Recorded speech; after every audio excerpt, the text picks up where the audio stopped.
year. And don't forget that they travel around in a van called the Mystery Machine that has huge hippie flowers painted on the back sides of it. Yeah. So that's, if this is a 1969, 1970 cartoon, these are all things that make people think, well, it's gotta be that they're all about drugs. Do you think? Do you think that the Jack in the Box Stoner commercial was kind of an homage to Scooby-Doo? I don't remember that commercial. That's the one. It's Jack in the Box. If you haven't heard of it, it's a fast food place. Everybody knows what Jack in the Box is. Yeah. Well, our overseas friends. Oh, you're right. I apologize. They have a drive-through, and there's this man sitting at the drive-through, and this voice comes out, sir, would you like to order? And it's this stoner kid behind the wheel. He's going to be, oh, I don't know what to order. And then suddenly the Jack in the Box doll on the dashboard starts talking to him. Oh, hey, yeah. You might want to try the breakfast tacos. And he goes, oh, yeah, great idea. How many should I get? And Jack in the Box, and then Jack says, 30. And then Stoner goes, that's what I was thinking. It's a great commercial.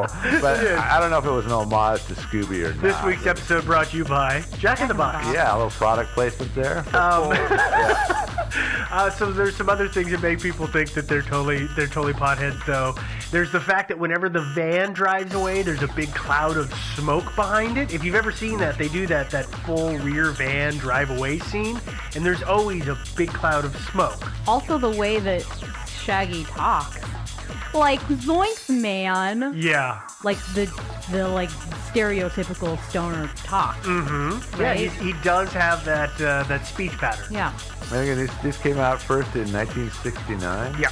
Okay. The original series ran 69 and 70. I think it was 25 or 26 episodes total between the two years. Okay, right about when Mary Jane was becoming very popular. I think it was a little after that, but here's the other thing that really gets everybody thinking that maybe Shaggy is high all the time. Because you know what Shaggy can do that nobody else can? He can understand Scooby. Like, Scooby-Doo points, the pointer dog action, he'll do that, and the other characters get where he's pointing at. But Scooby talks to Shaggy, and he doesn't, and it'll be the first seasons, ever talk to anybody else. So people have said, obviously this entire thing is the pot-induced hallucinations of Shaggy. Pot-induced hallucinations. Well, I guess I've never smoked enough pot. I never talked to any dogs. Yeah. I talk to dogs all the time, but not. I've never had them talk back to me. Yeah, I talk to dogs too, but yeah, exactly. So this whole thing sounds pretty convincing on the outside. Yeah. Except there's some giant flaws in it. Because of the fact that, the show, like we said, made in the late 60s, it's based on teenage personalities of that era, so there's a bunch of stoner kids running around. That would explain why Shaggy acts the way he does. Right. And yet you've got and yet you've got Fred and Daphne and Velva who are kind of, they're prudes. They would never partake in that. Mm-hmm. But here's the big reason that probably the whole stoner thing is not right. The guys at Hanna-Barbera, in conjunction with CBS, have gone on the record many, many times and said, this is not what's happening. There's a gentleman, his name is, I really hope I don't mess this up, Iwao Takamoto, and he is an animation legend in his own right. He worked at Disney starting in the mid-40s, and eventually he went to Hanna-Barbera in 61, and he was involved in gads of cartoons that were from that time frame. But he has said that the idea for the show was to make a very wholesome show that had no violence and nothing that was considered illicit. If you ever think about when you watch Scooby-Doo, have you ever seen a gun in those first 2 seasons? No. You'll never see anybody punch anybody. That's why Fred comes up with these goofy contraptions for Shag and Scoob to lead the monster into, where it's, this Rube Goldberg device that eventually nets them or, catapults them away. It's because there's no actual violence taking place. That was the design of the show, was to not have that happen. So to work in a that joke... That must be why there's no violence anymore. Yeah, All those children exactly. saw these non-violent cartoons, and But that's why the idea of them working in like an inside joke that two of their characters was high doesn't fit in. There's also the issue of Fred Silverman. He was one of the studio execs at CBS, and he was really, really involved in the show, and he was pretty straight-laced and would either have had to been complicit, which people have said there's no way he would have been, or he would have had to been obscenely unaware of what was going on in the show. maybe he was high. Which was also very unlike him to be completely unaware of what is going on in a show that he's producing. Now, it sounds like this theory actually predates the internet, believe it or not. Oh, yeah. By quite a ways. No, I grew up, I remember as a kid, my parents laughing about the fact that they thought that Shaggy and Scooby were smoking dope. I mean, it's been around forever. I hear your backup, I hear your evidence, but I choose to disregard all of it. Really? You think they were stoners? Yeah, totally they were stoners. Eh. Yeah. I don't. Definitely. I think that Shaggy is just an idiot. Nah, I think he's a stoner. I mean, he probably tripped and hit his head a couple of too many times, running away from monsters. I'm thinking that's what it is. Yeah. You can think that if you want. I kind of agree do. with Devin. I think he was a stoner. But well, before I totally come down thoroughly on the side of that. What's your other theory? Oh, well, yeah, no, I do have... well, I guess your other theory is but not it's completely different. But it's not totally incompatible either. No, it's The not... theories are not mutually exclusive. No, that really. is true. They are not mutually exclusive. But I'll go ahead and you can continue to poo-poo and call my favorite characters in the world potheads. Go ahead. Yeah. I will not be over here crying. Look at that. You didn't do it. Ha! You're just saying, making them stoners means that you can't like them as characters anymore. No, not at all. I mean, Jay and Silent Bob are obscenely popular, and they are notoriously stoned all the time. True story. For reals. So characters could be doing whatever's going on, but I don't believe that Shag and Scoob are truly on the Sheba. The Sheba. That's one I haven't heard before. Is this the 60s? The Sheba. Is this Reefer Madness? Like, what's happening right now? Oh my gosh. Okay, let's hear about your other theory. Yeah. Let's not talk about drugs anymore. Oh, and I want to state just for our younger listeners, by the way, this does not constitute an endorsement of marijuana Oh, God, use. no. No. Not at all. Not at all. Not at all. This Not is until all you're about 21. a cartoon. Yeah, no, and after you're 21, you're going to get pee tested at work, so you shouldn't do it then either. So yeah, you're pretty much screwed. But that's okay. It's overrated. Don't worry about missing it. You're not missing out. There we go. Yeah. Okay, let's go on to Scooby-Doo theory number 2. This theory, which is really kind of a big one, and I have to tell you, this is one of those, you read something on the internet and then you have that mind-blown moment. Uh-huh. This one does that for me. And the theory says that the entire cartoon from the original 69 to 1970 series took place in a country where a major economic crisis had happened, and the entire country is in an unprecedented depression. So in this theory, they're all not just riding around in the van; they're kind of living in it. Yeah. That's kind of an unstated fact here. Yes, and this story's got some legs, or this theory, I should say, because if you ever look at where the gang goes, they're always rundown places, they're always abandoned places, they're always the crappiest places in the world. I mean, for God's sakes, they went on vacation once and they ended up in a deserted lodge in the mountains. I guess I just always thought that's because they were like broke teenagers. Yeah, no. This whole theory says that interesting. Everything is run down and nothing is being maintained because nobody has the money to do that. Everybody is focused on making some money to get some food because that's really what matters at this point. And that's why Shaggy and Scooby are always starving. Yes, exactly. Gotcha. Okay. But you never do you ever see them like breaking into cars and stealing stuff? No, you don't because that's edited out. Because they're wholesome. Oh, is that it? Okay, I'm sure they must Nothing have done illicit. a lot of that. Yeah. Well, but no. He actually, Shag and Scoob steal food all the time because if you ever see them walk into someplace and there's food on a table, they begin to immediately shovel it into their faces without asking if it's okay. He's technically stealing.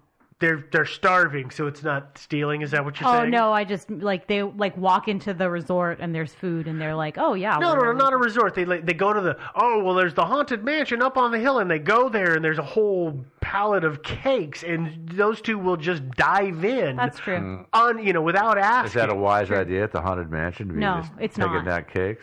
Yeah. No, ghost cakes are the worst. Yeah. You're hungry 20 minutes later. Yeah. Okay, but let's stop and let's think about the villains in the show, because if you ever look at the villains, they're always monsters. They're pretending they're masquerading as monsters and ghosts and all these other things.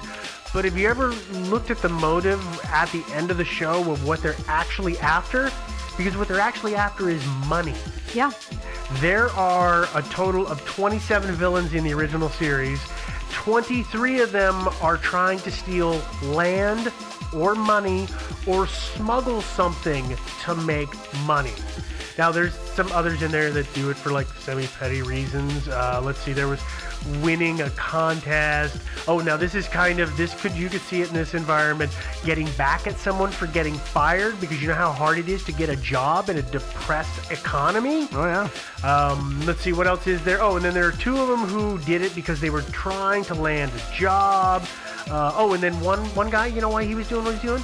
Why? Because he hates robots. Because you know what robots do? Take your job. Yeah. They take your job, Take man. your job. Yeah, stupid Bender. Let's go kick their ass. I was actually just thinking about there's an episode of Futurama where they do it's a like we're doing right now. It's a 3-part episode, and they have one where they do Scooby-Doo, and it's hilarious. Bender is Scooby. Yeah. I gotta see this one. great. Yeah. Speaking of other great cartoon takeouts on Scooby-Doo, South Park did a great Scooby-Doo episode. Is that the one with corn? Yes. Yes. Yeah. It was their Halloween episode. Yeah. Oh God, it was funny. Yeah, that was a good one. Yeah. Okay, well, let's get back. Okay, where are we at here? I was talking about the villains. Yeah. Okay. All of our villains, they have pretty. Oh God, what's the word I need? They have impressive skill sets. Yeah. They're fairly educated, like they should be if they were normal people in a normal world. They should be doing good enough that they don't have to pull these con jobs. Well, some of them. To survive. Well, yeah, some of them. Okay, so it's a mixed bag here, but I'm just going to read through the list of occupations of our villains. Hypnotist, magician, stuntman. Yeah, all people who really. They can make decent money. In a normal environment, they can make decent money. Yeah. Maybe. A hypnotist should be able to hypnotize people to just hand over their wallets. Well, he was. That was the problem. There were 3 different character villains that had PhDs. There was one that was a master painter who was forging paintings. There was the boat repairman, which that's a pretty good industry. That's where he was. What was he doing? He was stealing them under fog. Yeah, he had the pirate ship, I think is the one. Yeah. And then there's 2 lawyers, which honestly, Not lawyers, surprising. that's not surprising at all. Of course. Yeah. That's just normal behavior for lawyers, so I'm not just worried trusting. about that. Just kidding, everyone. Yeah. But, all combined, it explains why the universe of the late 60s, early 70s universe that these kids are in, why it's so screwed up and why they're doing what they do. I really, really like it because it explains why the whole show is so screwy. Yeah, I like it too. Perhaps, that's maybe just like in the Roadrunner Coyote thing, they were actually living in a post-apocalyptic world. It could, yeah. Where it could most be of the human race okay, is so gone. maybe, yeah. Well, you can exchange post-apocalyptic and depressive eras. Those are go pretty hand in hand. Just like the Wile E. Coyote, there is actually hell theories out there for Shaggy and Scooby, believe it or not. There's a bunch of them, which is disturbing, and we're not going to talk about them. Oh, Don't like that. No, but it's very, very similar to the Roadrunner. Yeah. Interesting. And that's all I got. Okay. But I would say they're probably both true, because if you're in the middle of a huge depression like that and you're living in a van, you're probably going to want to get high. Yeah. So yeah, I would Trick is say finding It's called it. self-medication. Yeah. finding it and affording it. Well, if you've ever seen, either of you ever watched the show Z Nation? No. According to Z Nation, in a post-apocalyptic world, everybody begins growing weed. Yeah. That's the one thing that is a common courtesy is weed. Yeah, it's probably a good exchange, yeah. And it can only enhance your zombie fighting capabilities. It's called Z-weed. Yeah. Interesting. Oh, nice. Okay, well, now that we're done talking about weed. Yes, our many, many cartoon conspiracies. Yeah. Before we started researching this episode, I had no idea how many there were. Yeah, I agree. Oh, sorry. Okay, Yeah. so we're going to ignore Steve a little more. Yeah. No theme song yet. So we are going to post probably a link per theory. Something like that. On the website. So if you want to see those, or if you want to buy merch. Oh, merch. You can do those things on the website. That website is thinkingsidewayspodcast.com. You can, of course, download or stream us pretty much anywhere, you know, all the big ones. If you can subscribe and rate and leave a review, do that. That'd be great.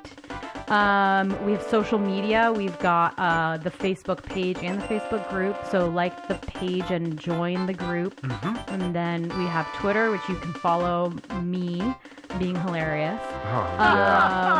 It's Thinking Sideways, no G in the middle there. We also have a subreddit, which is just Thinking Sideways. Zoinks! All of this will surprise you. There's no theme whatsoever. If you have your own theory about any of the things that we've talked about, or any other cartoon conspiracy theories that you think we should know about, or if you're a talking dog, or or if you're the coyote. owner of Acme, or anything like that, please drop us an email. Our email address is thinkingsidewayspodcast@gmail.com. Okay. All of that having been said, I think we're gonna go ahead and get on out of here. I really, really, really wish I suddenly remembered the Looney Tunes outro. That's all, folks. Yeah. No, That's all, folks. there's music to it, damn it. Porky Pig. Yeah. Yeah. There you go. Yeah. Bye, everyone. Yeah. Ruh-roh. Bye-bye.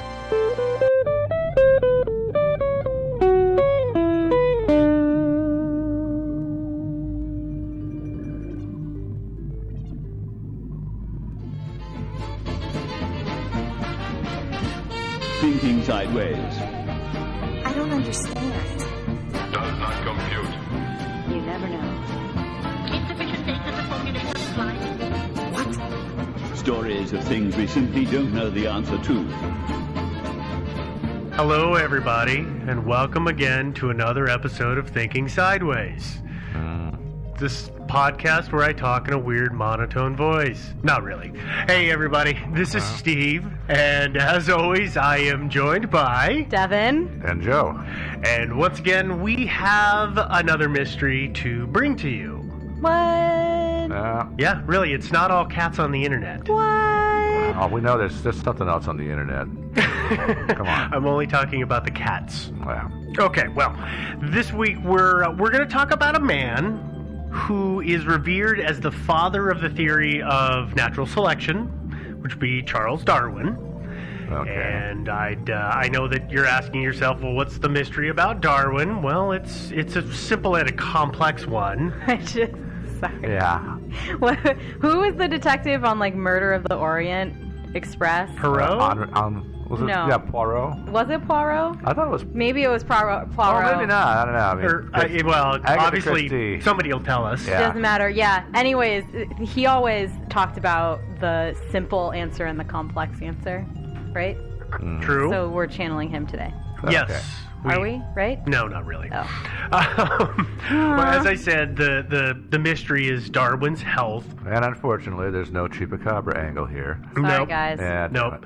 For most of Darwin's life, he was plagued with health problems which medical science, both then and now, really can't figure out. And in fairness, with the kind of testing we could do now, maybe we could, but That's absolutely It's not true, but exactly- the technology at the time Yeah. didn't allow that. yeah. Yeah, and but it is amazing until we tackled this mystery. I was not aware that so many people had been researching and hypothesizing about Darwin's condition. Oh, Yeah. Darwin is a very popular topic for a myriad of reasons. So it doesn't surprise me, and I'm actually quite happy that there's so much research out there. But let's get back to Darwin here. I've got to briefly talk about Darwin. Obviously, we can't just dive into things. We've got to talk about him a little bit. Sure.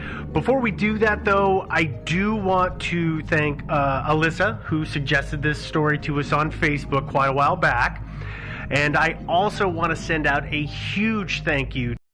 It wouldn't be nearly what it is without those folks. I don't think it would be an episode without those folks. Oh, yeah, no, I probably would have given up on this Yeah. like a week and a half ago. Yeah. This would have been making a fool of ourselves, or fools of ourselves, I mean to say.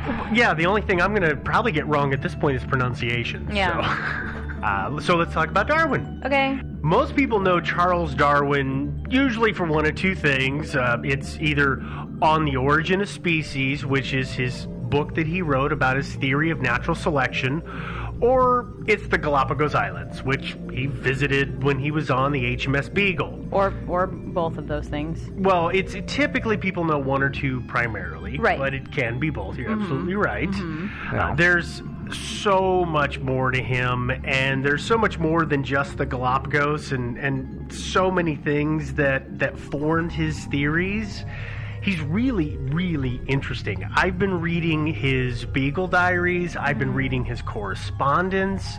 I've done a bunch of research on Darwin, and he's incredibly an interesting character. And for anybody who's interested, I recommend going and reading his stuff. You won't be sorry for it, and I'll probably make that statement again, but it is just, I was really happy to get to do it. Yeah. The only downside was the one thing I wanted to read turned out to be a 14-volume set that I couldn't check out of the library. Weird. Holy crap. I didn't have the time to sit there and read it all. What was the 14-volume set? It was 14 volumes of Darwin's writings. Oh, really? Everything? Letters and all that stuff? Letters and stuff like that, and stuff about him. Yeah, looked amazingly interesting, but unfortunately I couldn't sit in the basement of the library for 3 days and read it. People do that all the time. I don't know what your problem is, Yeah, Steve. dude. I got that whole work thing. Blow Life it thing. off. Whatever. This Yeah. podcast is more important than that. You're right. I do have one funny little personal observation from reading a bunch of Darwin's stuff is he was a bit of a complainer. I was reading his diary from the Beagle and then some of his letters, and it was funny, he complained about a lot of things, and maybe that's just because he was stuck on a ship for 5 years straight and had nothing else to do, but it struck me as something that I would have never suspected. Well, he Yeah. was very sick on a ship, too. Yeah, you get right? seasick constantly, so Right. It's true. We're going to Couldn't talk have about been that in a minute. pleasant. I'm pretty sure. And We to be are. fair, I've been complaining about the weather all day, so... All right, let's get into a little of the biography of Darwin here. Okay. Charles Robert Darwin was born on the 12th of February, 1809 in Shrewsbury, England. He's the